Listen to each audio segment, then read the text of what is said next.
Pastor, Divertidamente 2 não é propaganda LGBT? Não vemos isso nas emoções da personagem principal? Em relação a todos os personagens, todas as emoções são de acordo com o seu sexo. O pai da menina, todas as emoções são masculinas. A mãe da menina, todas as emoções são femininas. Já a da menina, a Riley, há emoções masculinas e emoções femininas, querendo com isso insinuar que ela está descobrindo a sua sexualidade. Será que não é isso, pastor? E além disso, pastor, aquela atração dela pela líder do time de hóquei, a Val, aquilo ali não seria a sementinha de homossexualismo? E aí, o que você acha disso? Eu vou dar a minha opinião, mas mesmo que tenhamos certeza de que não exista isso, dessa questão de homossexualismo, ainda há outras coisas que, inclusive, eu não falei no vídeo de ontem, que você deveria considerar para assistir a este filme ou a qualquer outro filme. E tem mais, tem spoilers, esqueci de avisar ontem, né? Tem spoiler nesse aqui também, é pouca coisa, mas tem. Curta, comente, se inscreva, vamos lá para mais um vídeo. Então vamos lá, qual que é a teoria que algumas pessoas têm em relação ao filme?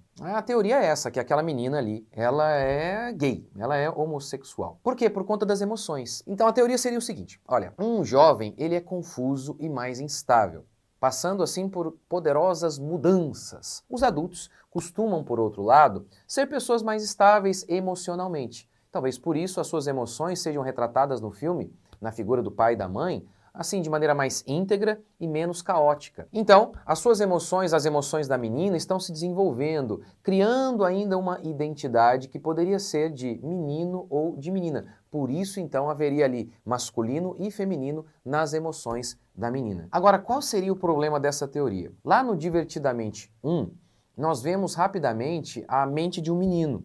E a mente ali, as emoções desse menino, todas as emoções se parecem com ele. E, obviamente, ele ainda é um menino, logo ele não está maduro. No Divertidamente 2, nós damos uma rápida olhada nas mentes de duas de suas melhores amigas, que têm mais ou menos ali a mesma idade dela. E os sentimentos das duas se parecem, são bem parecidos. Por exemplo, de uma delas, o cabelinho de todas as emoções são iguais e remetem ao cabelinho da moça, da própria moça.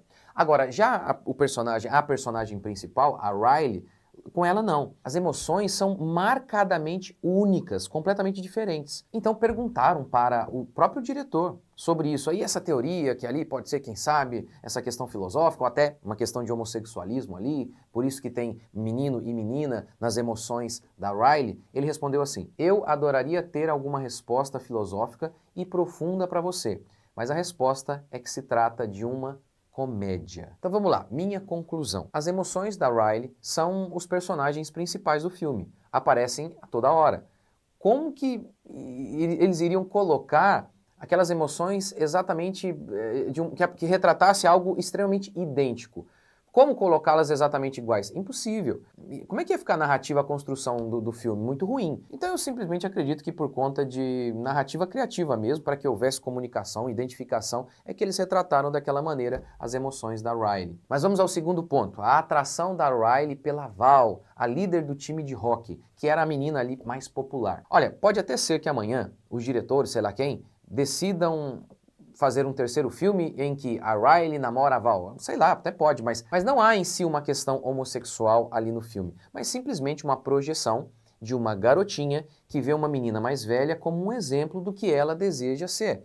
Isso acontece com todo mundo, acontece com meu sobrinho. Meu sobrinho tem lá, acho que uns 8 anos, e ele admira o meu filho que tem 15. Ele tem 8, meu filho tem 15. E muitas vezes o meu sobrinho, ele diz o seguinte pro pai dele: ô pai, o Daniel, o meu primo, ele usa isso aqui, esse boné aqui. Ô pai, eu quero uma camiseta igual a do Daniel. Então acredito que é isso, é simplesmente isso que está acontecendo com ela. Ela está vendo ali uma menina que é mais velha do que ela, que é aquilo que ela sonha em ser, e ela então tem uma atração muito grande por aquela menina, mas nada de cunho homossexual. Agora, vamos lá. Na história do cinema, na história da humanidade, na história da humanidade, vai, o que não faltam são as teorias da conspiração.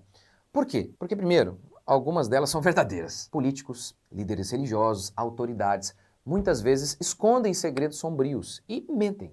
Mentem. E aí, com o tempo, a gente acaba descobrindo várias coisas que estavam escondidas, aqueles defuntos saem do túmulo. E lá no passado, isso que era verdade, era chamado de teoria da conspiração. Contudo, em algumas vezes, ou muitas vezes, as pessoas inventam mesmo chifre na cabeça de cavalo. Quer um exemplo de teorias da conspiração?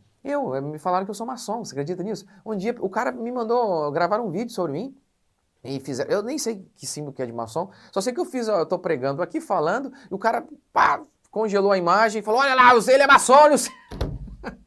É absurdo. É umas coisas assim muito doidas. A própria ideia, por exemplo, aí de mensagem subliminar. Eu fiz um vídeo sobre isso, falando que o cara que surgiu com o papo de mensagem subliminar, ele mesmo depois disse que era mentira. Eu não estou dizendo que não exista manipulação sorrateira. Existe. Mas a ideia de subliminar, aquele negócio de flashes na velocidade da luz que o subconsciente capta, o próprio cara que saiu com esse papo, ele disse que é mentira. Eu gravei um vídeo, eu explico isso, não adianta. O povo não.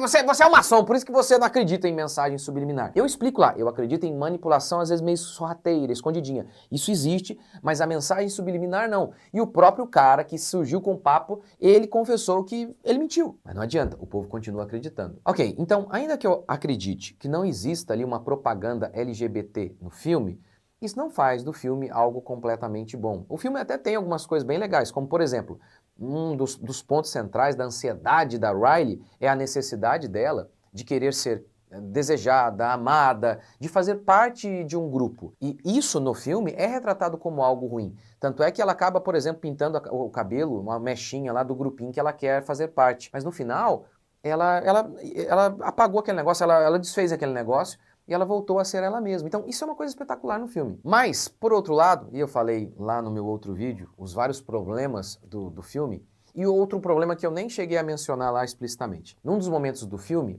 a alegria, uma emoção da Riley, ela diz o seguinte, que todas as emoções são boas. E quais seriam essas emoções? Inveja, ansiedade. E aí você normaliza aquilo que a Bíblia chama claramente de pecado.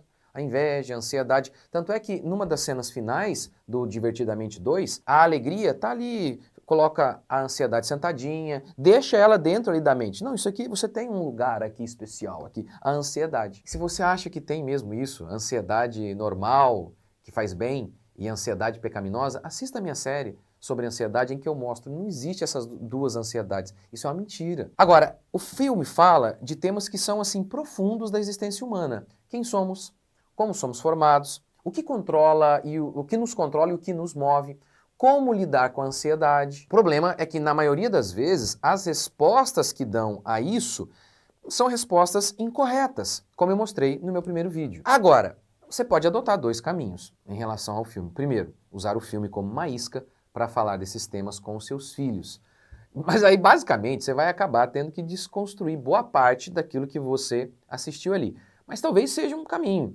Ou segundo, não assistir. De qualquer forma, você deve se lembrar, pensando inclusive neste filme, em como se forma a nossa personalidade, a nossa pessoa, a nossa identidade. Como que as influências que o seu filho recebe vão moldar o caráter dele. Não é só o seu filho, não. Você, eu. As influências que nós recebemos nos moldam, nos influenciam. Então vamos lá, vamos dar um exemplo de como que aquilo que a gente lê, as influências que a gente recebe moldam a gente. Então, por exemplo, um homem corajoso. E aí, esse homem, ele lê Lutero. Lutero enfrentou quase que sozinho a poderosa Igreja Católica, que mandava para a fogueira aqueles que discordavam dela. Esse homem leu sobre William Tyndale. William Tyndale também foi morto pela Igreja Católica porque ele traduziu a Bíblia para o inglês. Ou enfim, ou você assiste e é influenciado, é moldado por histórias de grandes heróis, de virtude, de bravura, de sacrifício. É claro que isso molda você. É claro que isso influencia se você, por exemplo, vai ser corajoso na hora de ser um pastor, de abrir uma empresa. É claro que tudo isso vai moldar você. Afinal de contas, todos nós precisamos de uma referência. Paulo disse, olha, imitem a mim, porque eu sou imitador de Cristo. É assim que as pessoas se desenvolvem, imitando. Se você expõe o seu filho aos heróis de hoje, esses jovens da internet que são tolos, tatuados, materialistas, rebeldes, é nesses caras que o seu filho vai se inspirar. Se você expõe o seu filho, a sua filha, a essas influências que só tem bunda e peito, com roupas sensuais, materialistas, é nelas que a sua filha vai se inspirar. É por isso que o melhor caminho é sempre expor os nossos filhos a exemplos de virtude, de coragem, de modéstia e colocá-los longe de quase tudo que a cultura atual nos apresenta. São raríssimas as vezes que eles produzem alguma coisa que presta. Nesse caso do Divertidamente, Eu fico até na dúvida, eu acho que sim, talvez seja uma boa reflexão para você sentar e depois explicar, filho, tá vendo aqui? Olha que legal, né? Mas olha, tá vendo as emoções o controlam e assim é em todo mundo. Às vezes é até legal para isso, para mostrar, tá vendo como que o mundo é? Porque eu não vi nada de cena de propaganda de LGBT, nada dessas palavrões, de coisa feia, então assim, talvez seria essa a perspectiva para mostrar, tá vendo como o mundo pensa? Olha, o mundo é assim. Mas enfim, nós precisamos expor aos nossos filhos boas influências, como por exemplo, aqui ó, é o que eu tento fazer na minha casa aqui, os contos. Que são os contos, os grandes contos, são inspirados na fé cristã, inspirados em provérbios, e falam de histórias de virtude, de heroísmo, de amor ao próximo. Mas eu sei, quando a gente fala assim, ó, poxa, boa parte do que você vê aí na mídia, seja Netflix ou qualquer lugar, não dá para assistir. O povo quase tem um infarto. Por quê? Porque a nossa geração foi criada à base de tela. Nós fomos criados à base de tela. A maioria das pessoas hoje, elas são viciadas em tela. Para elas, não há vida ou entretenimento fora de uma tela. Isso é um grande engano. Desligar a tela, se você desligar a tela, você vai encontrar brincadeiras, conversas muito boas, risadas soltas. Você vai encontrar até a sua esposa. Sim, ela tá aí, ó. Desligue a tela que você a verá. Então é isso, não apenas em relação a este filme, mas em relação a qualquer outra coisa que a gente vê por aí. Nós precisamos expor os nossos filhos e a nós mesmos a coisas boas, a entretenimentos que sejam bons, que reafirmem os nossos valores, e não filmes ou qualquer outra coisa que são contrários a nossos valores, às nossas crenças. Então seria isso aí. O que você acha? Dá para assistir? É uma boa pergunta. Eu realmente acho uma boa pergunta em relação a este filme, por exemplo. Assiste e depois fala, olha, discute sobre o assunto, porque são temas bem profundos ali, ou prefiro evitar? O que você acha? Deixa aqui o seu comentário. Deixe seu comentário sobre o que você achou. E, inclusive, vai lá e assiste o meu primeiro vídeo sobre este filme, Divertidamente 2. Deus abençoe.